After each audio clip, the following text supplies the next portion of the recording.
came up 5 minutes early so that you guys could come get your notifications. Come on in, get your seats. Let's get this party started. In the meantime, in between time, I'm getting it together. I think I'm ready. I think I'm ready. I think I'm ready. I think I'm ready. Are you ready? Hey, kid, you rock and rock on, ooh, my soul. Hey, did you boogie too? Did ya? Hey, shout summertime blues. Jump up and down in the blue suede shoes. Hey, did you rock and roll? Rock on. And where do we go from here? Which is the way they feel. Still looking for that blue jean, baby queen. Prettiest girl I've ever seen. See her shake on the movie screen. Jimmy Dean. A rock on. Hey, did you rock and roll? Now I'm a kid of the 70s, so yeah, we did a little of everything. I done told you that. So my music repertoire is kind of wide open. And I guess the song has been playing in my head. I guess certain songs had this, I guess, somewhat of a social appeal. They said, where do we go from here? Still looking for that blue jean. Well, I don't know. We're still looking for something. In the 70s, I think it was about social consciousness or whatever. Now it's about more hate than I think we have seen since the 50s. I mean, in the 60s, we saw it come to a head as people started dying, be it J.F. Kennedy and Martin Luther King and Robert F. Kennedy and so forth and so on.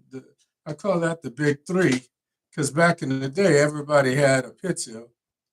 They had two pictures in their house. They had a picture of Jesus,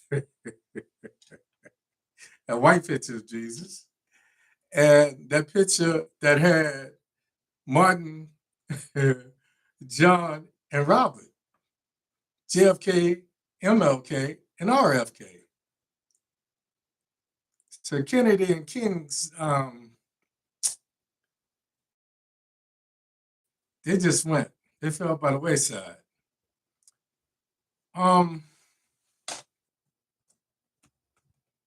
We got a lot going on. Tonight, I just looked at what's happening, and I hate to say it, but in a perverted way, I'm somewhat encouraged. Ooh. I might have to do this bourbon a little bit more often. Sometimes I'll do the same bourbon from week to week, and sometimes I'll switch up, just depending on, my feel and my attitude. But I'm kind of waiting on you guys to see what's happening.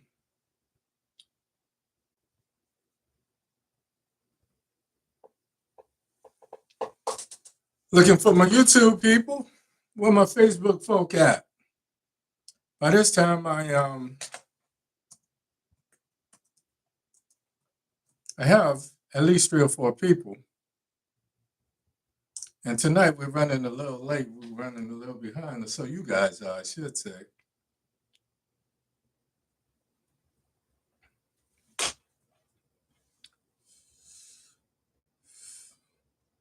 How many of you know who Monique Worrell is? Well, before the night, I'll tell you a little bit about her. And my segment that I call Meanwhile Here in Florida. Also, we're going to look at some of what's been happening around the country.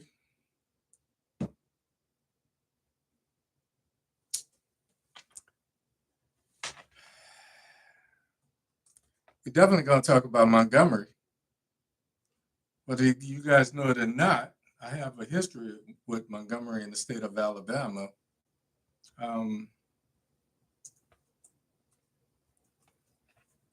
But it's one of the things, sadly, that has given me some hope. Mainly because when we look at history, the history of the civil rights movement, we see young people standing in front of water hoses. We see young people sitting at lunch counters and just kind of taking the lead. One of the problems I had been complaining about with this generation is that what I call a sense of apathy in their, I guess they're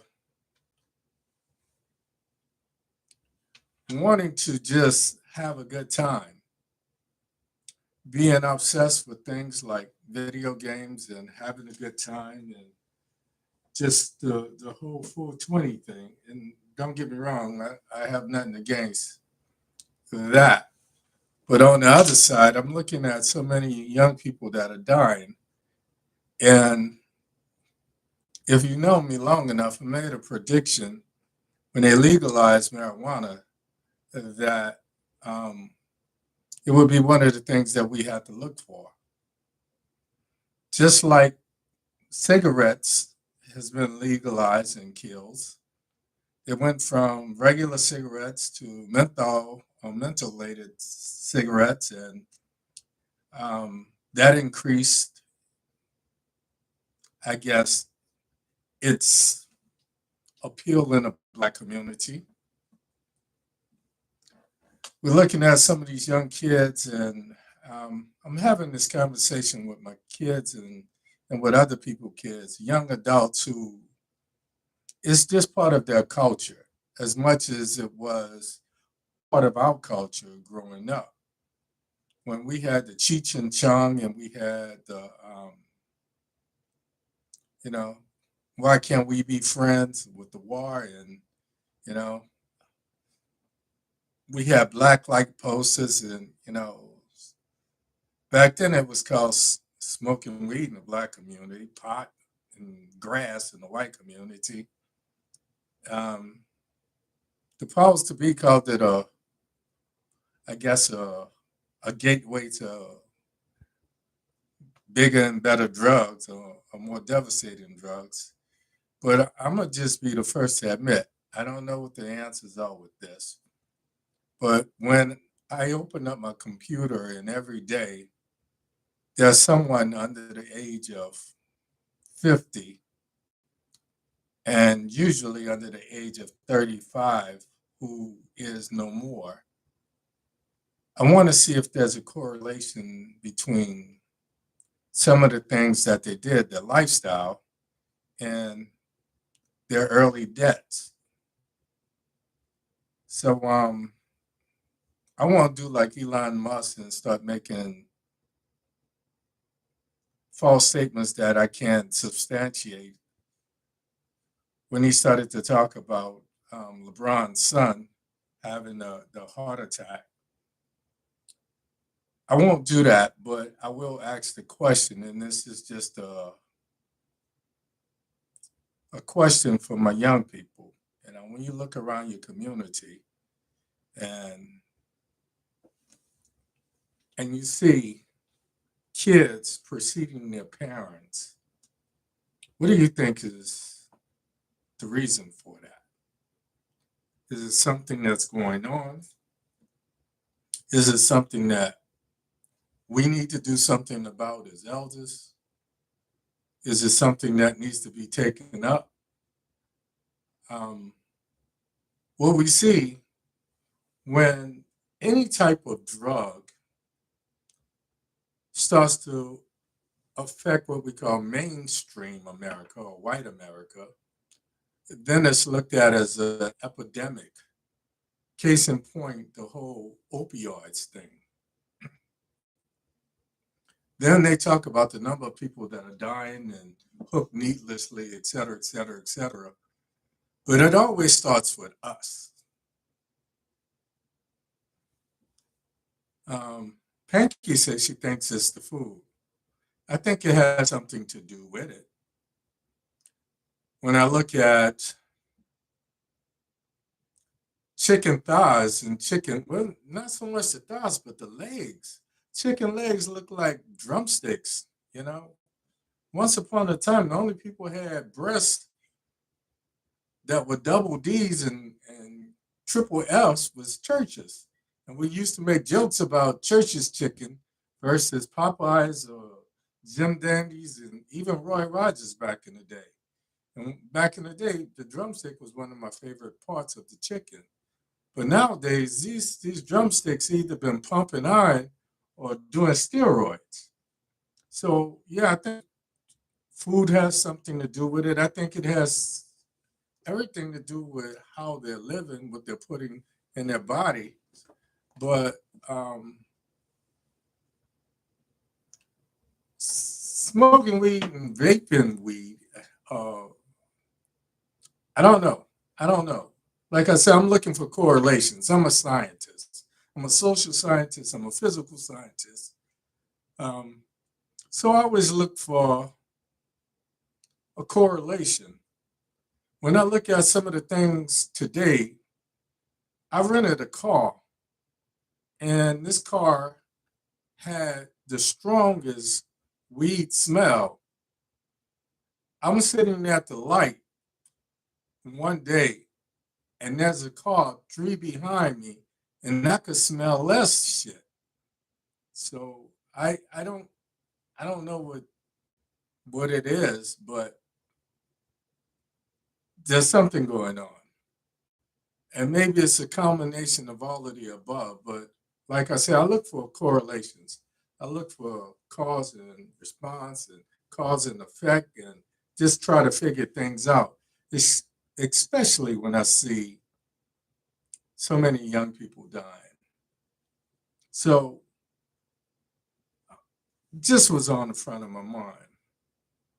Tonight, it's about 10 past the half. I'm going to go ahead and get started.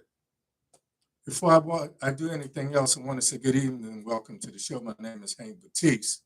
I'm your host. This is OMITdaLOGIC. Before I get started, I always start off with this. I want to say I'm truly humbled that each of you chose to be here with me tonight. Of all the things you could be doing, you chose to be here. And I said choose, not chose, because it's an ongoing thing for most of you. That both motivates me and it humbles me. I'm a very confident person. Some people might say I'm either cocky or whatever. But to be able to get anybody to listen to what you have to say, to me, is humbling. Tonight, the voices in my head are courage, encouraged, they're amused, and again, they're somewhat pessimistic. This past week, looking at what's been happening, I've been fielding or answering 3 questions. It seems when someone contacts me, I keep hearing these same questions over and over again. Question number 1 is, what do you think? What's your opinion on what happened in Montgomery? The second question that I get is, do you think that Trump will ever be convicted of a crime? The third is, if Trump is convicted, what will happen? Will we have a civil war? Will his disciples act up? So forth and so on. So I'm going to try to deal with those 3 tonight. Before I do that, I want to do this thing called Meanwhile in Florida. You know, DeSantis is running a distant second in his presidential primary. He fired his one campaign manager and he rebooted or reloaded his campaign, however he decides to terminology he chooses to use. And in doing so, he's been looking for a way of garnering media attention. So here in the state of Florida, we have this Ninth Circuit state attorney by the name of Monique Worrell, Worrell. Now, I admire this young woman, young Black woman, simply because, and I'm not taking a dab at Kamala Harris, but I said this during the presidential election. One of the boldest things that any attorney, state attorney, or prosecutor can do is go their own way and not just be a rubber stamp for everything that the police does or do. State Attorney of the 9th District, Monique Worrell, was doing her own campaign of holding these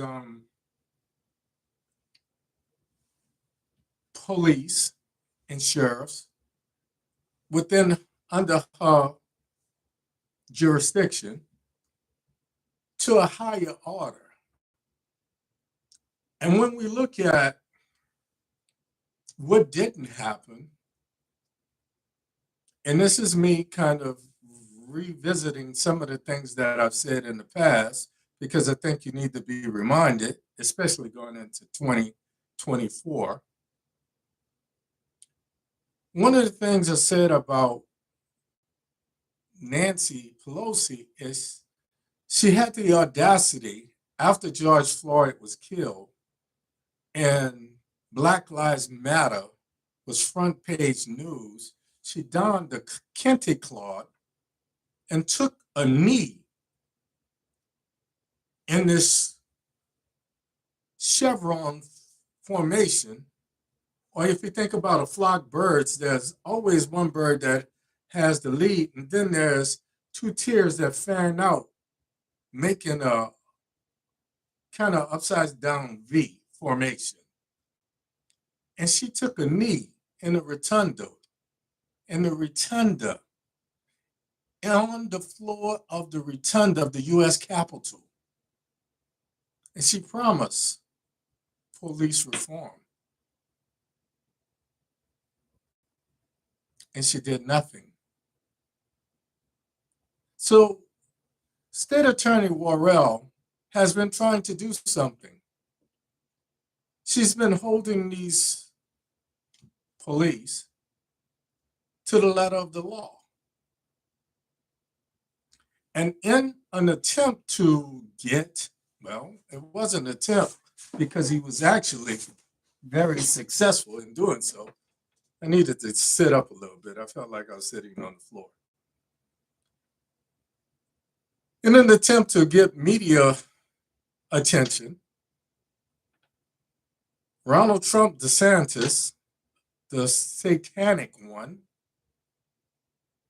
decided to take it upon himself and fire this woman, the state's attorney. Suddenly, she's been in office for almost 4 years, and she was looking at re-election because she was elected.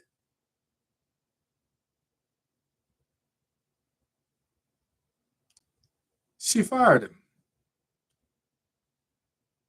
I wish you could have. Did you pay attention to what I said? He fired her. Truth be told, what she did takes a lot of courage. Then he appointed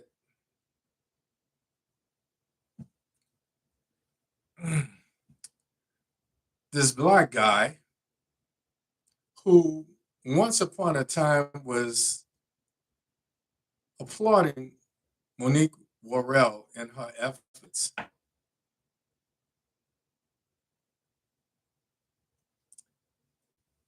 DeSantis appointed him, and he came up tap dancing and shuffling in pure Clarence Thomas form. So the handwriting on the wall is, as Monique said, her legal team is looking at taking a course of action, but realistically, DeSantis has already set up the judges.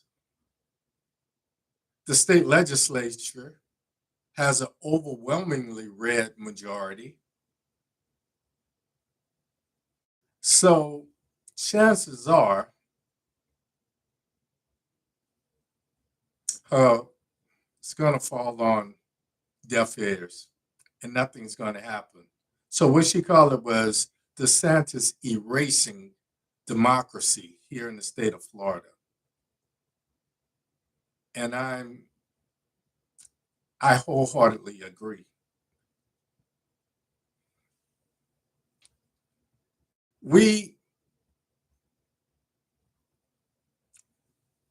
It adds to my pessimism.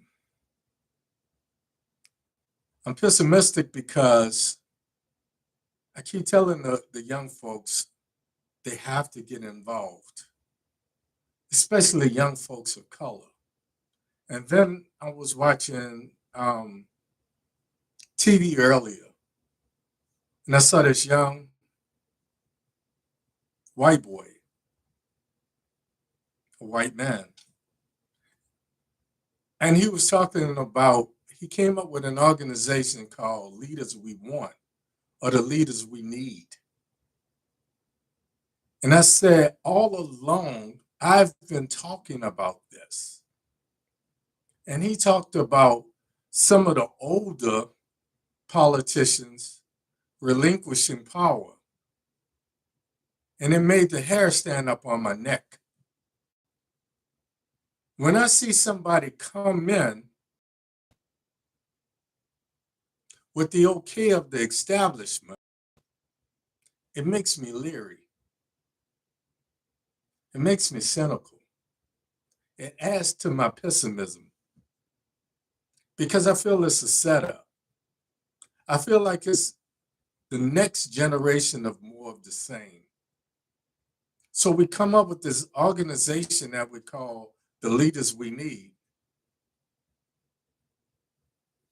Who deemed them necessary? How much diversity is in there? Who are they leading? And what are they leading for? What's their agenda? Where does their backing come from? So these are some of the questions that come to mind. When someone bursts on the political scene, they're awarded media attention on CNN or MSNBC. That doesn't just happen. And then they said, well, some of the older politicians are ready to relinquish power. As Arsenio used to say, things that make you go, So let's get to those three questions. I'm going to do that and I'm going to get out of here. I'm going to make it quick tonight. Promise. What do I think of Montgomery? Well, I call Montgomery social justice in the social media environment. Let me preface this by saying everybody talks about Martin Luther King. A few months ago, I told you here in the city of Daytona, there's a house that's, I don't know if it's the birthplace, but I know it was his house, of Howard Thurman. Now, most people don't know who Howard Thurman was because he was kind of the brains behind the nonviolent movement. If you remember, before I told you, he was a classmate of Martin Luther King Sr.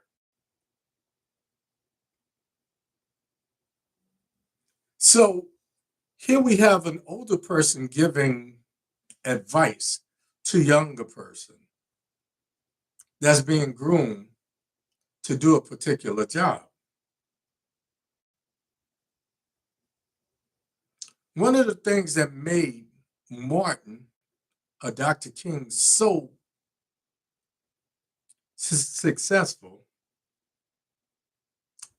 in my opinion, I truly admire the man.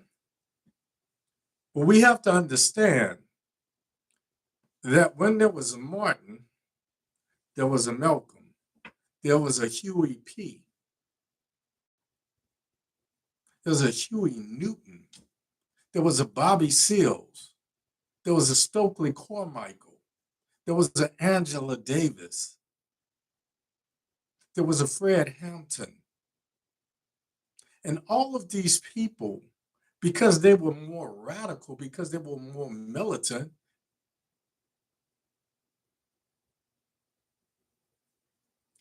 it made it easier to deal with Dr. King.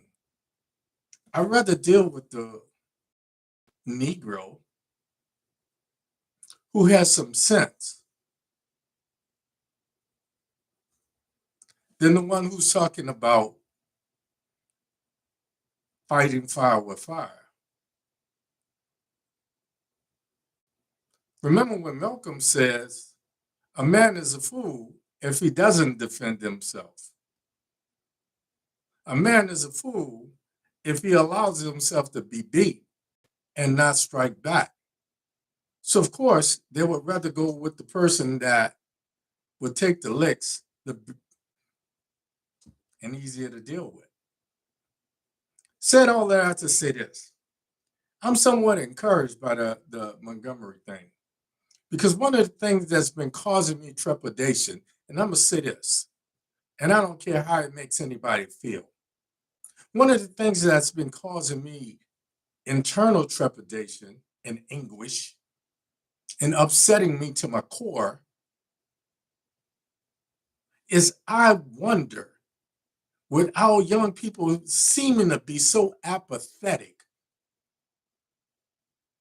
and caring so little, what would happen when my generation is no more? Who's to pick up the mantle and carry it?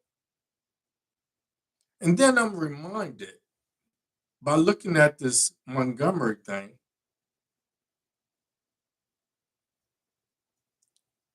that these young people, they're going to fight the fight on their own terms. Some of them going to do the protests, but some of them are going to fight fire with fire. And that's my lead in to the other two questions. So just in case you don't know, let me tell you a couple of things about Montgomery. My history with Montgomery, back in 2004, I accepted a position as the director of radiology at Jackson Hospital, downtown Montgomery. At the same time, I was being recruited to be the CEO and executive director of the County Health Center in Tuskegee.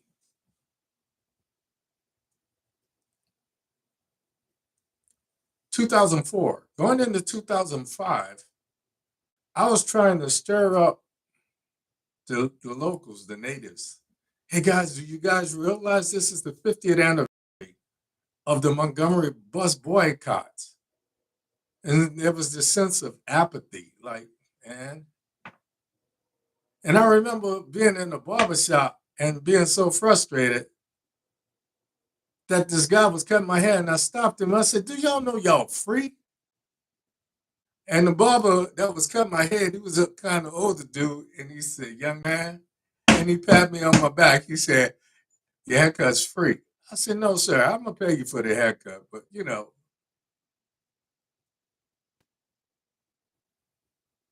So when I see what I see, every man fights within the realm of his possibilities. The Hulk is going to be the Hulk. Thor is going to use his hammer and lightning. Captain America is going to throw his mighty shield.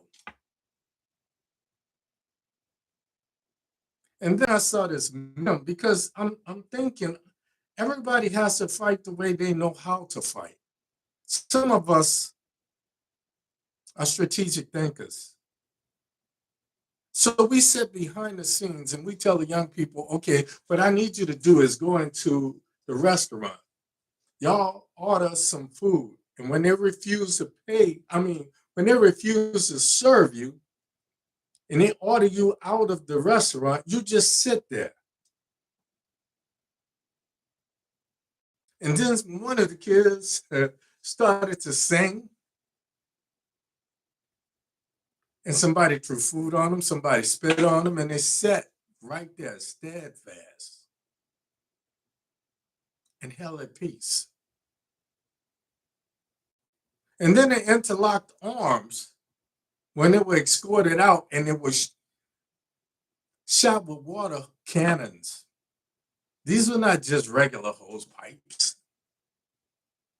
This wasn't the hose that you use to wash your car on a Sunday. There was some velocity.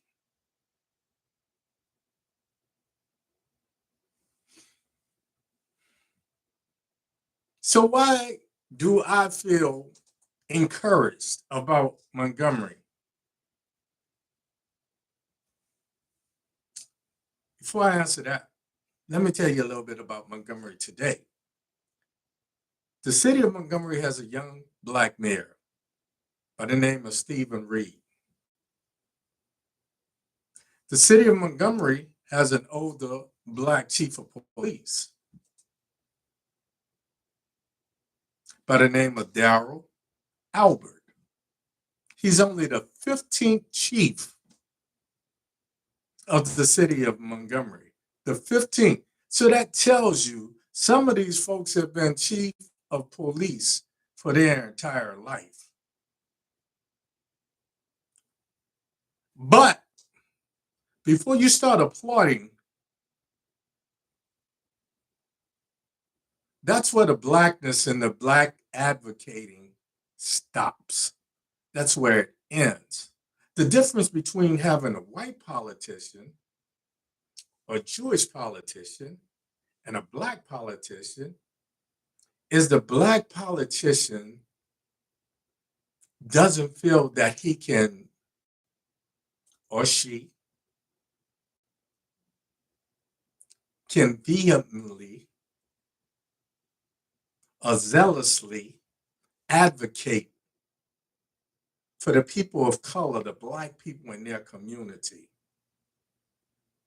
Like Monique Worrell, they know that if they do, their days are numbered. So if Stephen Reed has aspirations of being more than the mayor of the city of Montgomery, he's not going to be as zealous as if his name was, I don't know, George Wallace, and this was 1958, and he stood on the stairs of the University of Alabama, and he said, no segregation today, no segregation tomorrow, no segregation forever.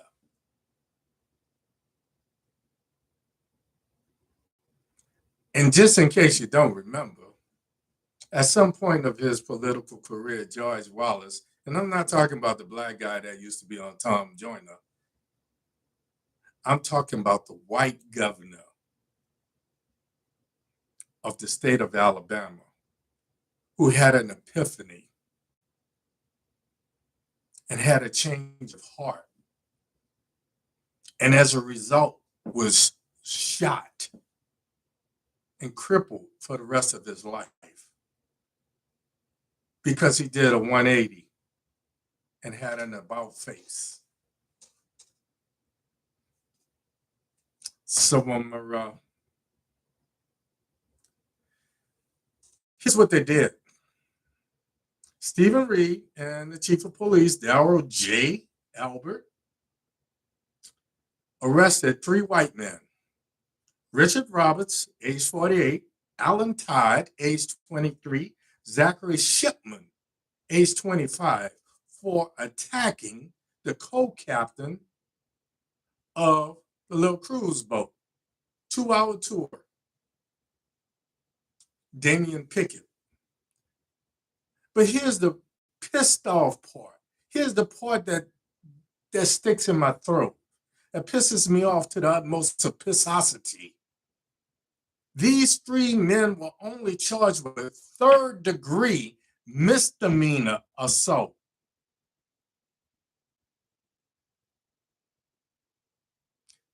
Of course, we've been promised that the investigation is ongoing,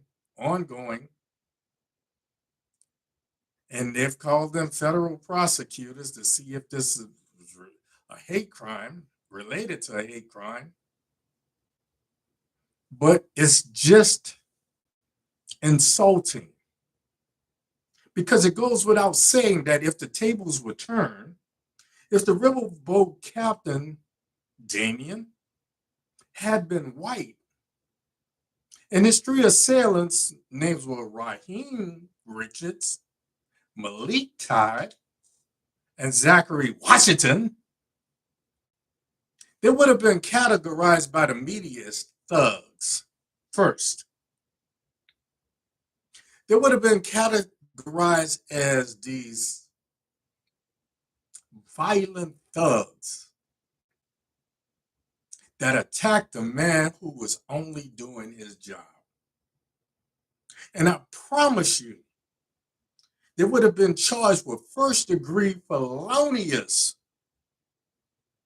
assault and aggravated battery for ganging up on that one man. They also would have been charged with inciting a riot.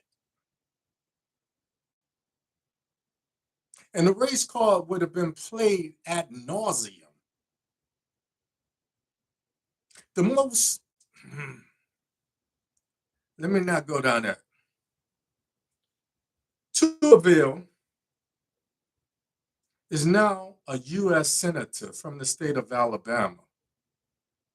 Just in case you don't remember, and I shouldn't give him oxygen on my show, but I'm doing this for my brothers in uniform, my sisters in uniform, whose promotions are being held up because he's on the Armed Forces Committee.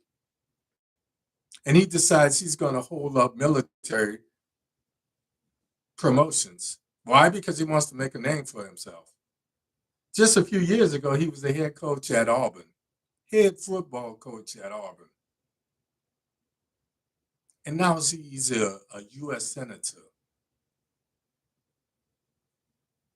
And within a matter of hours, he was on a plane from D.C. back to Alabama, doing his own investigation of this melee that took place on the riverfront or the waterfront in Montgomery, Alabama. And when he found out that it was the white people that initiated it, what the media didn't say is this has been going on for a while. They've been aggravating this man for quite some time. This was not an isolated incident.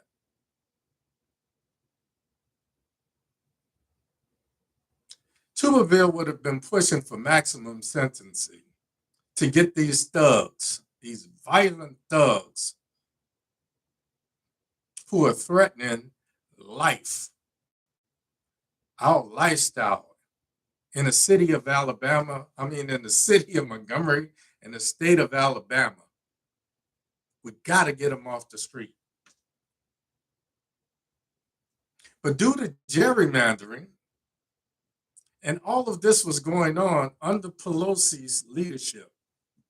So when I was beating up and beating on Pelosi, this is why I was doing it. Because these things were going on. There is only in the whole state of Alabama Alabama is about 22 to 27% black. And there's only one black district in the entire state. That's because gerrymandering is where they rewrite and redraw district lines to dilute black power, black political power.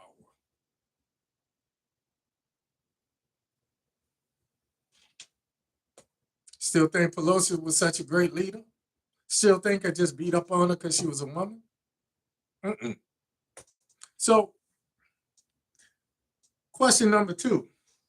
Do I think Trump will ever be convicted?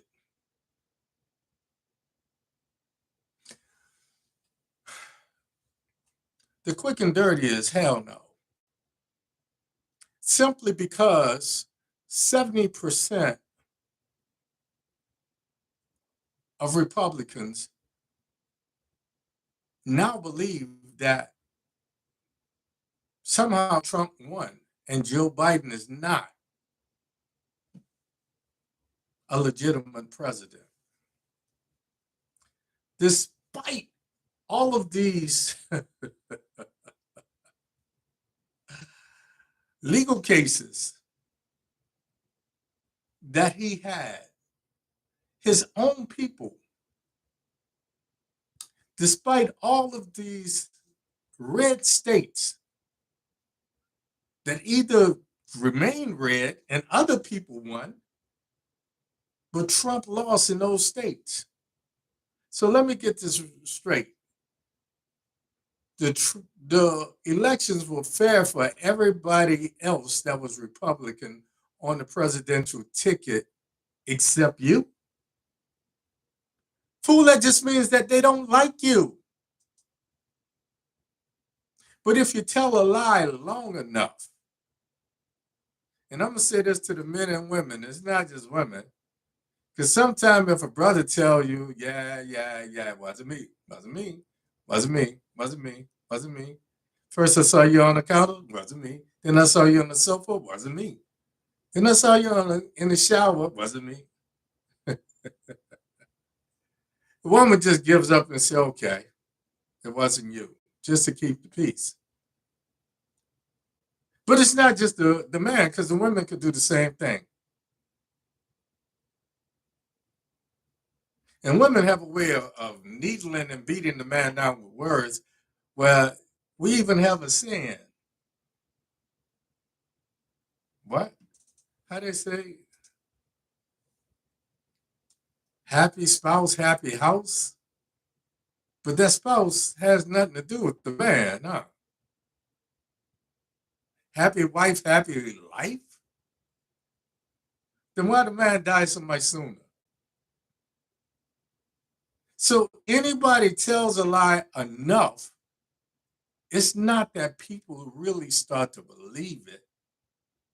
You just beat them down to a point where they say, okay, enough already. You won, yay.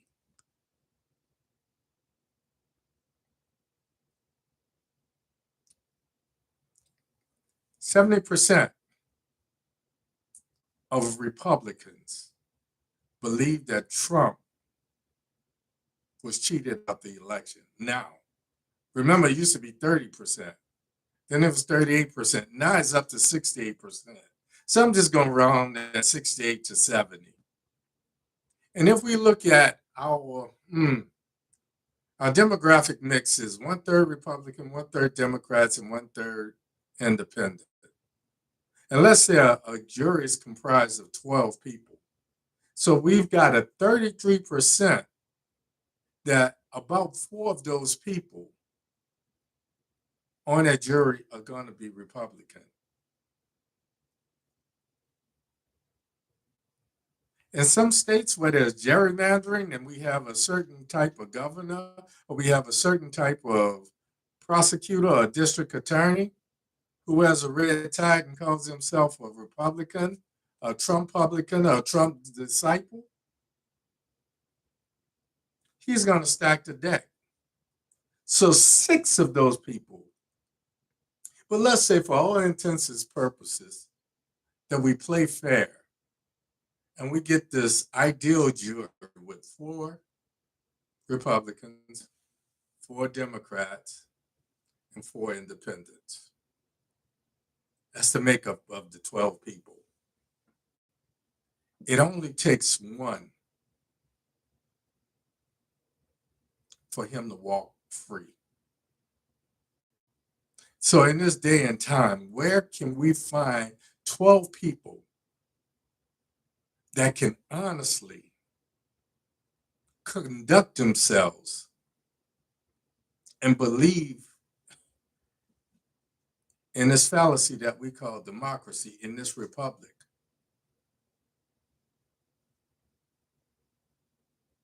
How do we not know if one of those people or 2 of those people on that jury wasn't on the Capitol grounds on January the 6th? How would you know? And then the other question I keep getting asked is, if he's convicted, will he go to jail?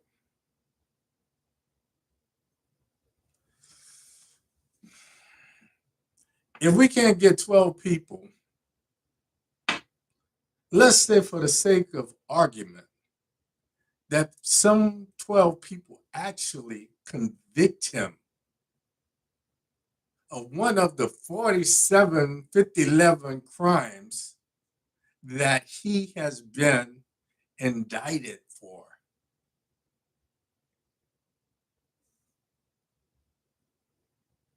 See, I hate to keep beating up on Pelosi.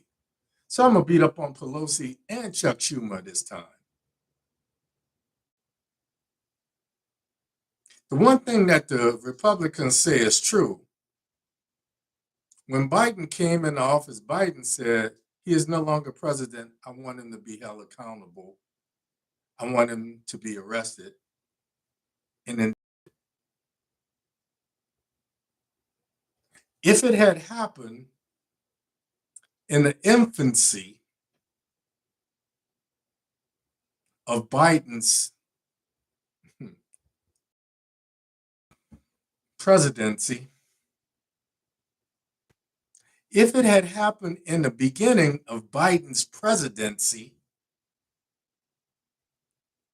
then we wouldn't be in a situation where the number 1 Republican candidate is facing 5011 felony charges.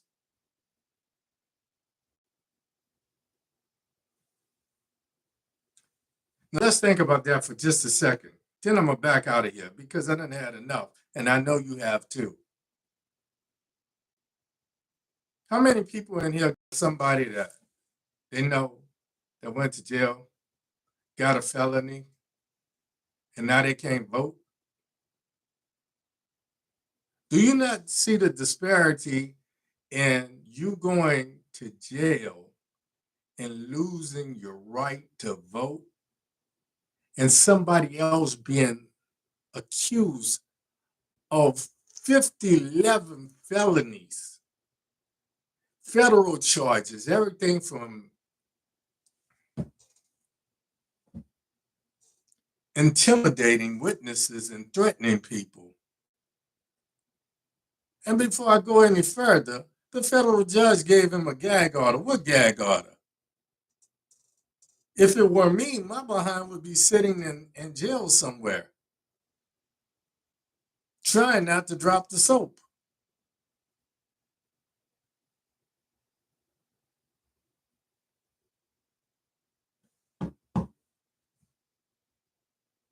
So, let me sum it up. How do I feel about Montgomery? It shows me that the young people don't fight the way I want them to fight, but they believe enough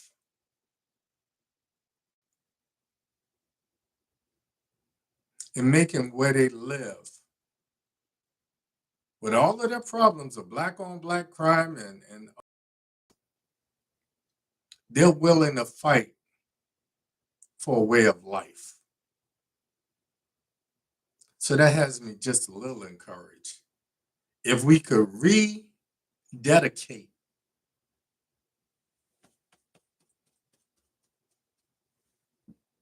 how they fight, if we could refocus that into political power, just imagine. Encouraged. Number two, do I think Trump will ever be convicted? Highly unlikely. Number three, if he is convicted, will he serve any time? Not. And I'm going to throw one in for free. This one is for me.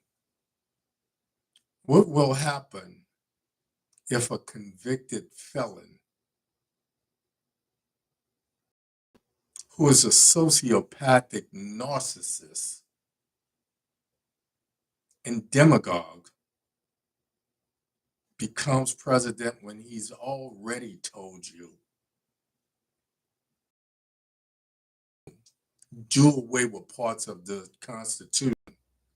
The first part he's going to do away with is the 25th Amendment that limits every president to 2 terms.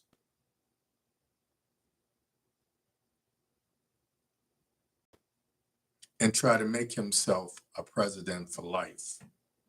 When we look at what's happening in Russia, when we look at what's happening in Israel, when we look at what's happening in Ecuador, when we look at what's happening all around the world, everybody wants to be a dictator. Everybody wants to be Idi Amin Dada. Everybody wants to be Kim Jong-un. Everybody wants to be Mussolini, and the beat goes on and on and on and on and on. So if you know some young folks and they're looking for justice, social justice, and social and media world, let's try to reach them. Because the next generation of status quo is coming in out of the shadows. And they're calling themselves the leaders that we need. Who is we? And was I given the voice? Were you? Did anybody poll any of us? Did anybody ask us what type of representation we needed?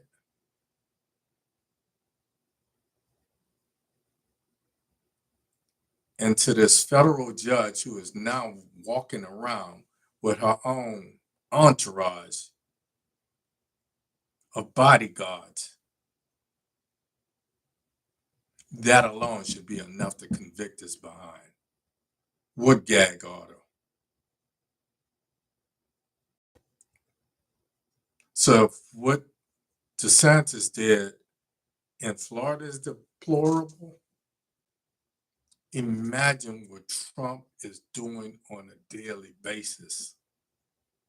And better yet, if DeSantis is the runner-up and he gets the nod, he's going to try to out-Trump Trump. So let's get it together, folks. Where do we go from here? That's all I got for you tonight. Before I go, I'm going to ask you to do the same thing I ask you to do every week. Go to my YouTube page. Sign up. OMITdaLOGIC. OMITdaLOGIC.